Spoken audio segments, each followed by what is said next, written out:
ፈጺም ከኸይተርእዮ ደስ ዝብለኪ ናይ ፍቕሪ ወይ ናይ ክብሪ ሽም ጌርክ ትፀውዕዮ ብጣዕሚ ሕጉስ ሰብኣይ ዝኸውን ዘይምርድዳእ ዘበለ ኩሉ ዝፍታሕ ብምስጢር ኣብ መንጎኹም እምበር ኣብ ቅድሚ ሰብ ኣይኮነን ሻድሻይ ንደቂ ተባዕትዮ ሰብ ሓዳር ዝሕርቆም ነገር ምስ ካልእ ወዲ ክተወዳድርዮን ተፈቲንኪ ናይ ክስቶ ሰብኣይ እኮ ከምዚ ገይርላ እንዳ ክስቶ እኮ ከምዚ ገይሮም ንሱ እኮ ሓድሽ ስራሕ ረኺቡ ሃፍቲሙ ሕጂ ክትርኢኻ ከምዚ ክገብረላ እዩ እዚ ብፍጹም ክትብልዮ ዘይግባእ ነገር እዩ ናትክ ሰብኣይ ናትክ እዩ በዓል ቤትክ ገዛኺ ስድራኺ ክተኽብርለኪ ምስ ማንም ሰብ ክተነፃፅርዮ ምዝዕዘብ ብጣዕሚ እዩ ዝሓዝን ሙሉእ ከምዘይኮነ እዩ ድማ ዝሓስብ ንስኺ ትኸርዕሉን ትሕጎስሉን ሰብ ከምዘይኮነ ይስምዖ እዚ ድማ መመሊሱ ንታሕቲ ክኸይድ እምበር ከምዚ ዓቢ ኣይገብሮን እዩ ሰብኣይኪ ኣብቲ ንስኺ ትደልዮ ቦታ ንኽበፅሕ ወይ ድማ ከምቲ ንስኺ ትደልዮ ሰብኣይ ንኽኸውን ብናትካ ኣኽብሮት ብናትካ ሓገዝ እምበር ምስ ካልኦት ስለ ዘነፃፀርኪ ኣይኮነ ንዓኺ ንኽሕጉስ ንኸይፅዕርን ኣብቲ ዘለዎ ቦታ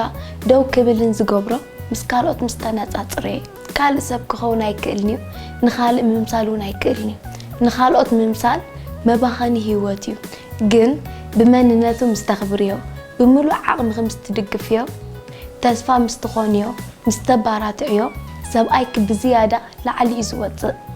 ሻብዓይ ንሰብኣይክ ዝሕርቆ ብዙሕ ነገር ከምዘይክእልን ንስኺ ጥራይ ከም ትገብርዮ ኢኺ ትሓስቢ እዚ ብጣዕሚ እዩ ዝሓርቕ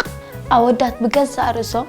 ኣብ በይኖም ዝነብሩሉ ግዜ ብዙሕ ነገር እዮም ዝገብሩ ልክዕ ምስ ተመርዓው ግን ምሳኺ ምንባር ምስ ጀመሩ ፅናሕ ኣይትጠንቅፎ ፅናሕ ከይተባላሽዎ ኣይተፅርዮ ኣይተንፅፎ ኢኺ ትብሊ ባዕለይ ትብሊ ተደኣ ኮይንኪ ከም ቆልዓ ትርእዮ ዘለኽ ስለ ዝመስሎ ኮንፊደንስ ከም ዝስእን ኢኺ ትገብርዮ ንሱ ዝገብሮ ከምዘይሓጉሰክ ኮይኑ ይስምዖ ሓደ ነገራት ሓላፍነት ክትህብዮ ኣለኪ ንስኻ እዝን ግበር ኣብዚኦም ነገራት ተሐጉሰኒ ኢኻ በልዮ እዝን ድማ ኣነ ክገብሮ ኣነ ድማ ኣብዚ ጉዳይ ዝሓሽኪ እበሊ ስለ ንስኻ ዘይትኽእሎ ኣይትበልዮ ኣብቲ ንሱ ንፉዕ ዝኾነሉ ነገራት ንዑ ሃብዮ ንስኺ ትኽእልዮ ድማ ንስኺ ግበርዮ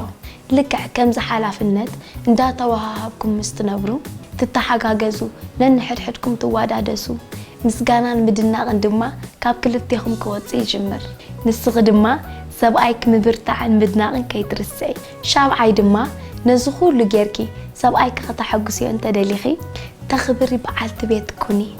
ኣወዳት ክብሪ እንተስኢኖም ምፍታው ምፍቃር ንዕኦም ቦታ የብሎም ሰበይቱ ዘይተኽብሮ ሰብኣይ ኣብ ስርሑ ውፅኢታዊ ኣይከውንን ምስ ዕሩኽቱ ዘለዎ ህይወት ኮንፊደንስ ዘይብሉ ህይወት እዩ ዝኸውን እዚ ምስጢር እዚ ዓብ ቦታ እዩ ዘለዎ በዓል ቤት ክተኽብርዮ እንተኮይንኪ ኣብ ቅድሚ ዕሩኽቱ መሳርሕቱ ዓብ ቦታ እዩ ዘለዎ ሓያል ዝገብሮ ብርቱ ዓቦ ደቁ ዘኽብርዎ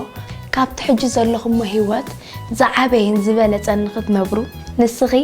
ዓብ ክብሪ ምስ ትህብዮ እዩ ክተኽብርዮ ከለኺ ንስኺ ነብስኺ ኣትሒትኪ ኣይኮነን በዓል ቤትክ ብዝበለፀ ንኽፅዕርን ዝሓሸ ሰብ ንኽኸውን ትድግፍዮ ኣለኺ ማለት እዩ ደቂ ተባዕትዮ ካብ ነፍቅሮም ከነኽብሮም እንከለና ኣብ ዓብ ቦታ ይበፅሑ ንዓኺ ንደቅኺ ንገዛእ ርእሱ ንናይ ቤተሰቡ ህይወት ዝሓሸ ክገብር ዘኽእሎ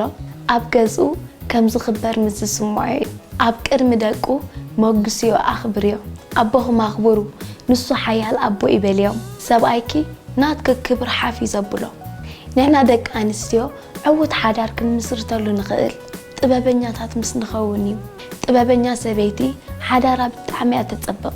ኣይትረስዖ ኩላትና ብተፈጥሮ ዝተዋሃብናዮ ህያብ ጥበብ እዩ ጽቡቕ ሕጉስ ሰላማዊ ህይወት ዘለዎ ሓዳር ይምነየልኩም